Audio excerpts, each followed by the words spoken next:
মদ্যপান, ধূমপান ও মাদক সেবন স্বাস্থ্যের পক্ষে ক্ষতিকর। ভূতের গল্পে অনেক সময় কালা জাদু, তন্ত্রমন্ত্র, কুসংস্কার ইত্যাদি নিয়ে কথা হয়ে থাকে। গল্পের মনোরঞ্জন পরিবেশ তৈরি করার জন্য লেখক এগুলো ব্যবহার করে থাকেন। কোনো রকম অযৌক্তিক বা কুসংস্কারকে প্রশ্রয় দেওয়ার জন্য নয়। আমরা আশা করব মনের প্রকাশের শ্রোতারা কুসংস্কার মুক্ত হয়ে খোলা মনে এই গল্প গ্রহণ করবেন।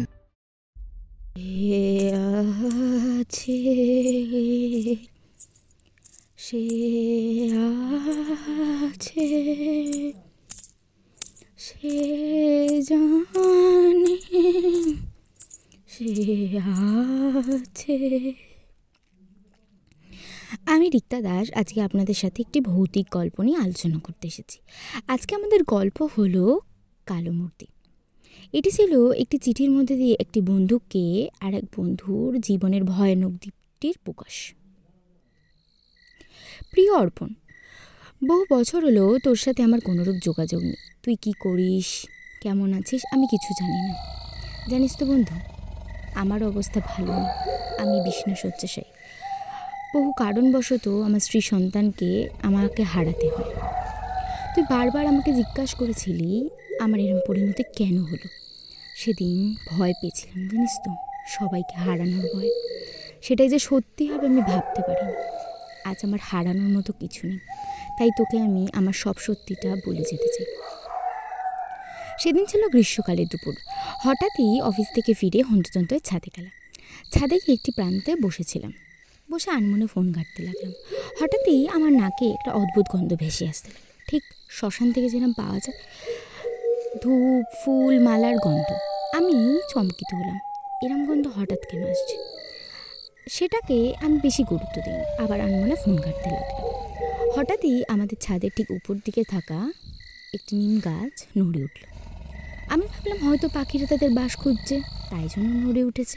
সেই ভেবে গুরুত্ব দিই, কিন্তু কোনোরূপ হাওয়া ছাড়া গাছটা কেন নড়ছে এইভাবে ভাবলাম হয়তো চোর এসেছে বলে আমি দেখতে যাই। চারিদিকে দেখলাম কিছু নেই।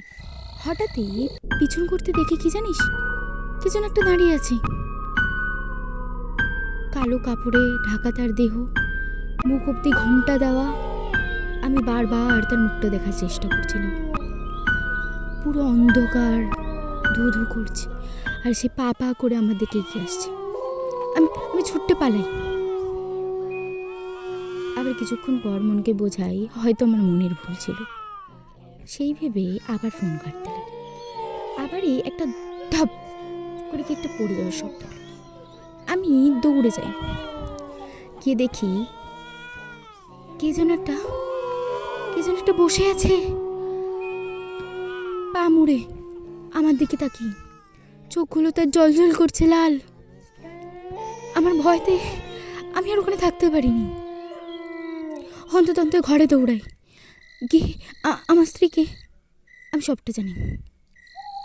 আমার স্ত্রী সবটা শোনার পর আমাকে বলল, ক্লান্তি থেকে তোমার এরম হচ্ছে, তুমি ভুল দেখেছো। আমরাও তো থাকি, আমরা তো কোনোদিনও সেরম কিছু দেখিনি, তাহলে হঠাৎ তোমাকেই কেন সে দেখা দিল। আমি ভাবলাম হয়তো সত্যি আমার মনের ভুল ছিল।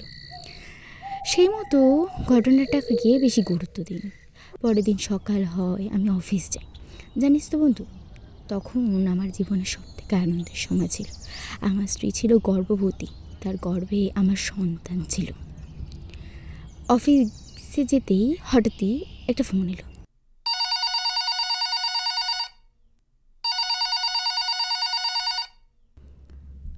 আমার কলিগ আমাকে জানায় হসপিটাল থেকে ফোন করেছে। আমি ভয়তে কাজ ছেড়ে দৌড়ে যাই।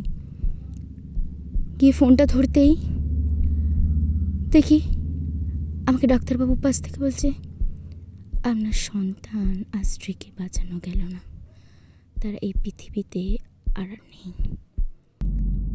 আমার পৃথিবীটা শূন্য হয়ে গেছিল, আমি দিক শূন্য হয়ে পড়েছিলাম। আমার যে নিজের বলে কিছু রইল না রে, সব শেষ হয়ে গেল সব। আমি ছুটতে হসপিটালে যাই।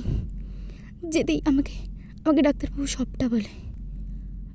সেদিন আমি চুপ ছিলাম। আমি পারলাম না রে, আমি পারলাম না আমার সন্তান আমার স্ত্রীকে বাঁচাতে, আমি পারলাম না। বাড়ি ফিরে যাই। বাড়ি গিয়ে দেখি এক অদ্ভুত দৃশ্য। আমার গোটা বাড়িটা রক্তে রক্তাকার, আর কার যেন একটা শব্দ ভেসে আসছে, আমাকে বাঁচাও, আমাকে মেরে ফেলছে, আমাকে বাঁচাও, আমি বাঁচতে চাই, আমাকে বাঁচাও। আমি পারলাম না রে বাঁচাতে, আমি পারলাম না আমার স্ত্রী আমার সন্তানকে বাঁচাতে। সব শেষ হয়ে গেল।